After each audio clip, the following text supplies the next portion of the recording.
Hello readers, it's Sasha, and today I'm going to be doing a tier ranking romance tropes video.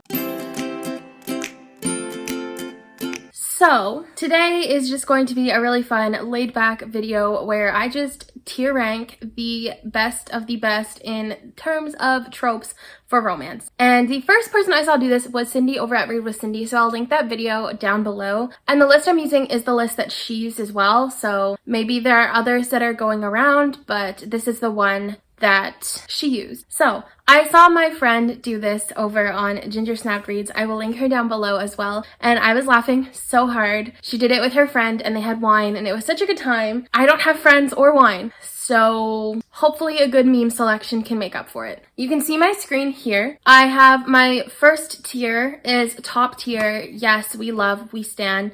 My next tier is 8 out of 10, which means sometimes it can work, sometimes you fall short, but most of the time it works. Then I have could be worse, so I guess it might, you know, I've had worse tropes in my life. Next is depends on execution, which I guess depends on execution means like, okay, you know, if they do well, that's good. And then I have you. I might have to look up some of these tropes because I'm looking at some of them and I don't know what they are. But other than that, let's just dive in. So the first one is ABO, and I don't know what that means. So ABO, romance trope. Alpha, beta, omega. It's a kink trope wherein some or all people have defined biological roles based on a hierarchical system, with the terms originating from animal behavior. There may be werewolf, nodding, or other animalistic elements involved, or the characters may be otherwise purely human. I don't understand. Just gonna put depends on execution, I guess, because I don't know. I don't think I've ever seen it. I don't know. Okay, so amnesia fic. So I guess if the person has amnesia, is that like, I don't know.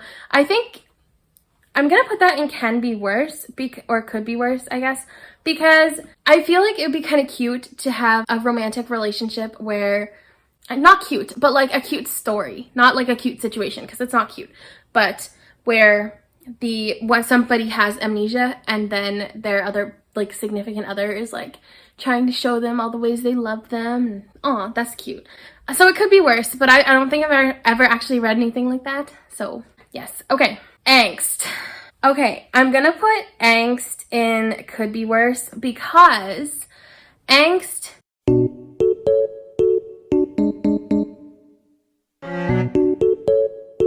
I don't know. Angst is like, okay, angst is okay. Like, I don't know if if it's like the bad boy with the good girl angst, I don't like it. But if it's just like these two people who are just like really in love and there's like angst there because they're acting, I don't know.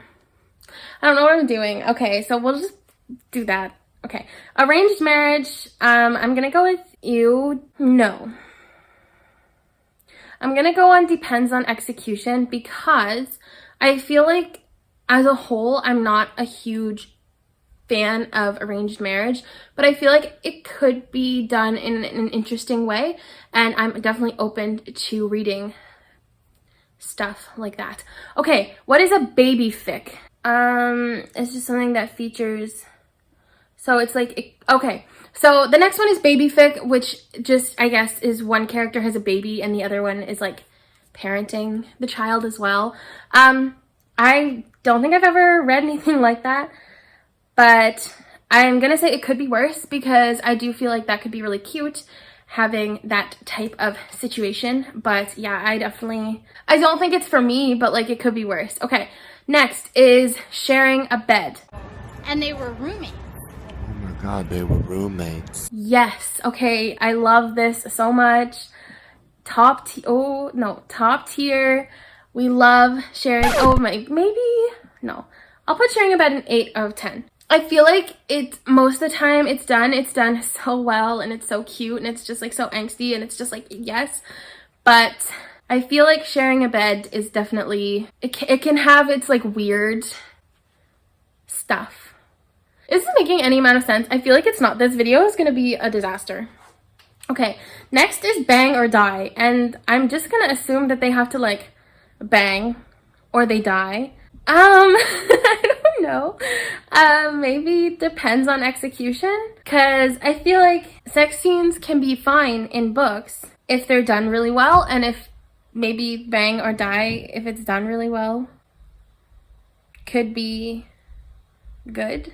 I don't know. Okay, next is body swap, and I'm gonna just go with you right away because I just feel like that's not a great trope that I really ever want to read about. I don't know, body swapping, just not here for it. I don't know. I saw Freaky Friday and it was a great movie, 10 out of 10, would watch all the time, but that's the extent to which I will like body swapping things. So keep it like that. Coffee shop AU. Okay, hold on. I need to be better with this mouse. Top tier. So, I'm a huge sucker for...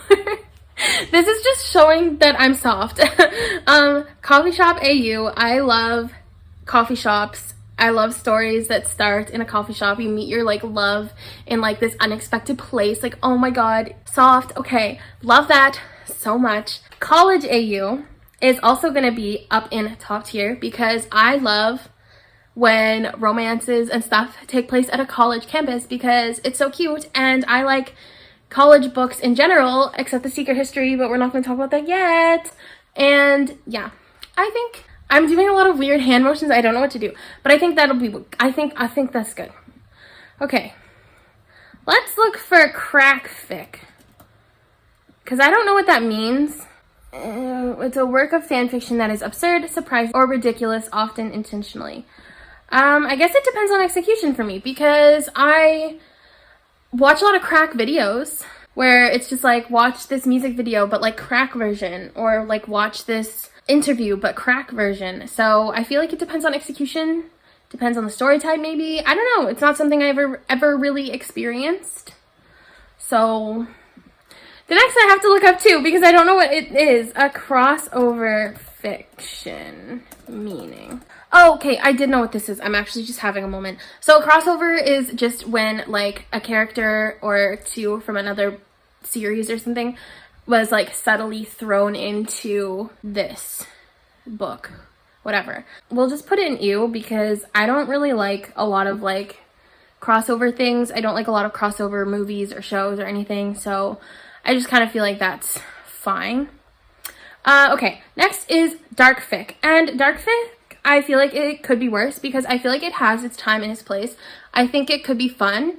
Not fun. Fun's not the right word for dark fic. But I feel like dark fic could be interesting, and it could be something that I'd be definitely open to reading. It's just not fully for me. Major character death, I guess for me would be depends on execution, because sometimes it really works and it really enhances a story experience, or it just takes the reader on a different type of journey than we could have even imagined. So when it's those types of major character deaths, like I'm all here for it, because at the end of the day, like they're characters, so it's not the biggest deal. But sometimes authors do it for the sake of doing it, and that kind of bothers me. So no. What is canon divergence? Does that just mean it goes off of canon? It's a term used in some fandoms for fanfiction set in a universe that diverges relatively narrowly from canon. I don't really think I've ever read it, so I'm just going to put it in you for now. Enemies to lovers, I'm going to put in could be worse. All around me are familiar faces. Because I've definitely read a lot of really good enemies to lovers, but I've also read a lot of enemies to lovers where I'm just like, y'all are straight up abusing each other and now you guys are in love. Like, it doesn't make sense. So it definitely could be worse. Established relationship is definitely for me an 8 out of 10. I really like having just like a relationship that is started from the get-go and then it builds as the story goes on. I think that's so cute. So I do like that a lot. So yes, 8 out of 10. But sometimes it can be annoying and you just have to deal with like a problematic relationship. So that's where I kind of didn't put it at a top tier. Next is the fairy tale AU, and I'm a sucker for princess stories, so I'm gonna go put it in top tier.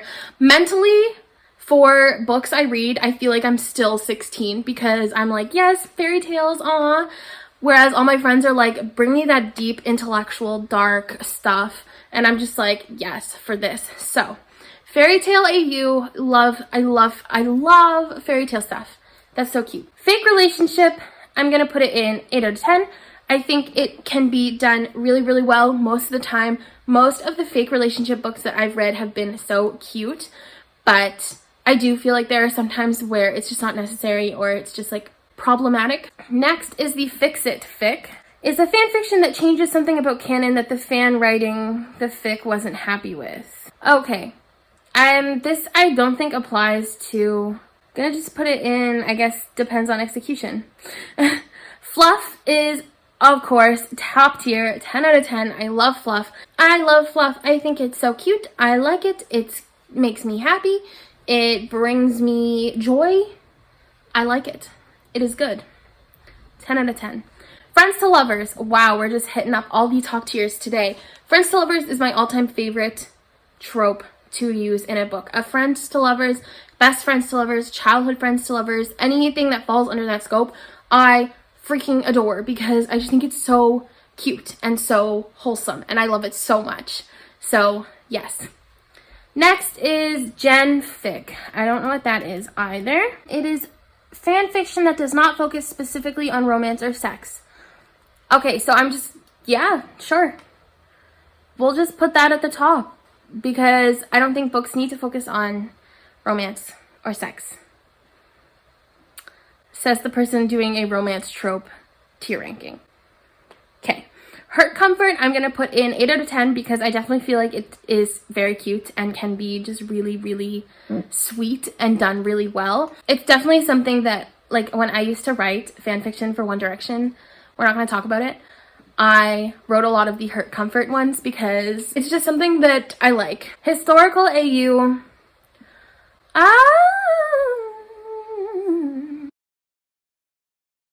I'm gonna put it on depends on execution. No.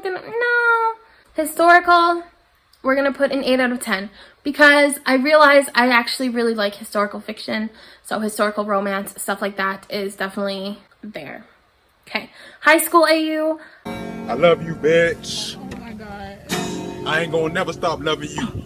You know what? I'll put it an 8 out of 10 just because I feel like there are a lot of times where it works so well for me and I really like reading the high school fluffy romantic relationships because it gives me joy and it's not difficult to read, so it's just something that makes me happy. But I do feel like sometimes high school relationships can be really, really problematic and I don't think that's addressed nearly enough in high school relationship books.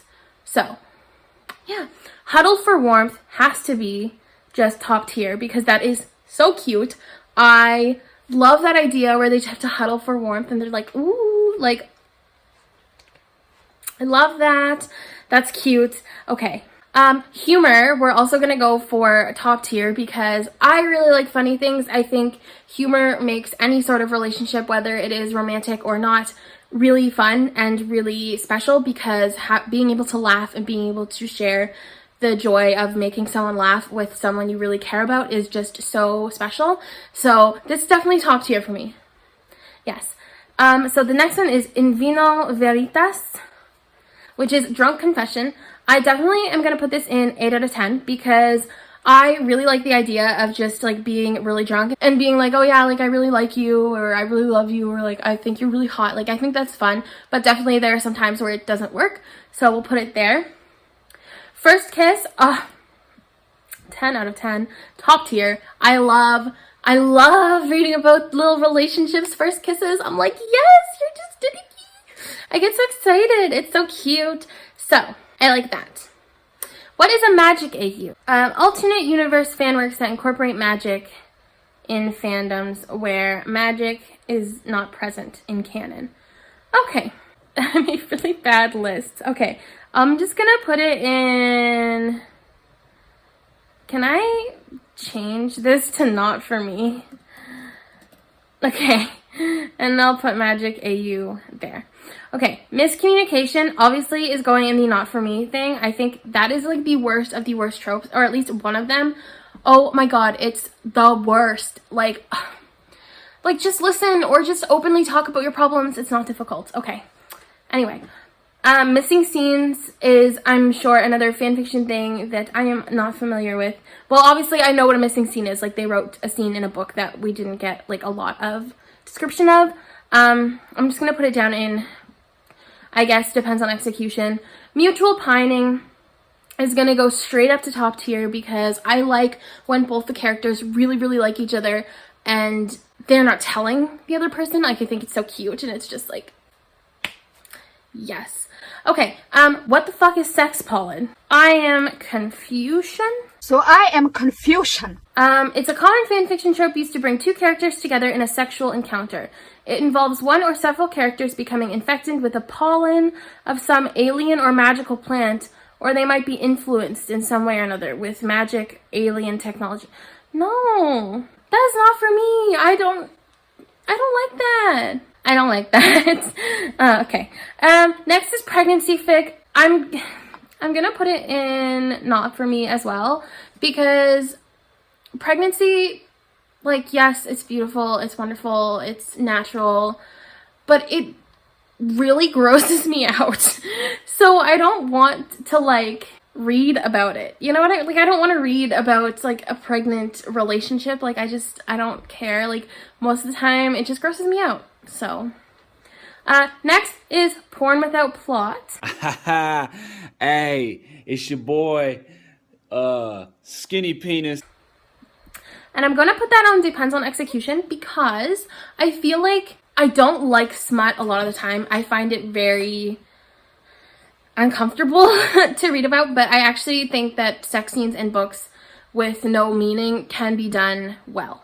So I'll put it on depends on execution. Royalty AU, we're gonna put an 8 out of 10 because I like the fairy tale AUs a lot. Royalty sometimes can get a little bit, it's very dependent on how the author chooses to do it, but most of the ones I've read have been really, really good. So I'll put in 8 out of 10. Slow burn, we're gonna put in could be worse because I do like slow burn romantic relationships. I do like that in books, but I also like, I can go without it as well. So I feel like a slow burn, it could be worse, could be better. You know, it's just kind of in the middle for me. Soulmate AU, I'm putting up in the top tier because I love soulmates. I think it's so cute and I definitely really enjoy reading about a person who found their soulmate. I think that's cute. Time loop, I'm gonna put that in could be worse. Or no, I'm gonna put it in depends on execution. Because I feel like for me, I've read a couple of good, like really, really good time loop books, but they weren't heavily focused on romantic relationships. So I feel like it could be done really, really well, and it definitely could be really interesting, but I don't know. It's just not necessarily for me, but it really depends on how the author chooses to do it. Next is going to be love triangle, and I'm going to put this in could be worse because I really don't mind love triangles. I don't hate them and I don't love them. Like, they're not my favorite thing to read about, but whenever I read about them, I don't outwardly hate them. Like, I just kind of chill with it. Like, it doesn't bother me. So I definitely think we'll put it in the could be worse. Unhappy ending is not for me. I don't like, you know what? No, it's not for me. I'm not going to try to like force myself to like something that I don't like. I don't like unhappy endings. I love happy endings. I like when things are resolved. Everybody's happy. Everybody lives well, or the ones that don't, there was like a reason, you know. It's fine. I don't like unhappy endings, so I'm not going to pretend I do. And the next one, or the last one, I guess, is unrequited love. And I'm gonna put it up in, no. I'm gonna put it in, can you come over quicker, please? Okay. I'm gonna put it in the 8 out of 10 because I definitely feel like sometimes it gets a little bit too annoying and cringy, but most of the time I've read about it, it's definitely been done really well. So that is it. Those are the tiers that I have for you guys. Let me know in the comments below which ones you agree with, which ones you may not agree with. And I hope you guys choose to do this as well because it's kind of fun. It helps you get to know the reader you're following a little bit better. So hope you guys enjoyed this video. Please like, comment, and subscribe for more content. I do post twice a week. And until next time, bye readers!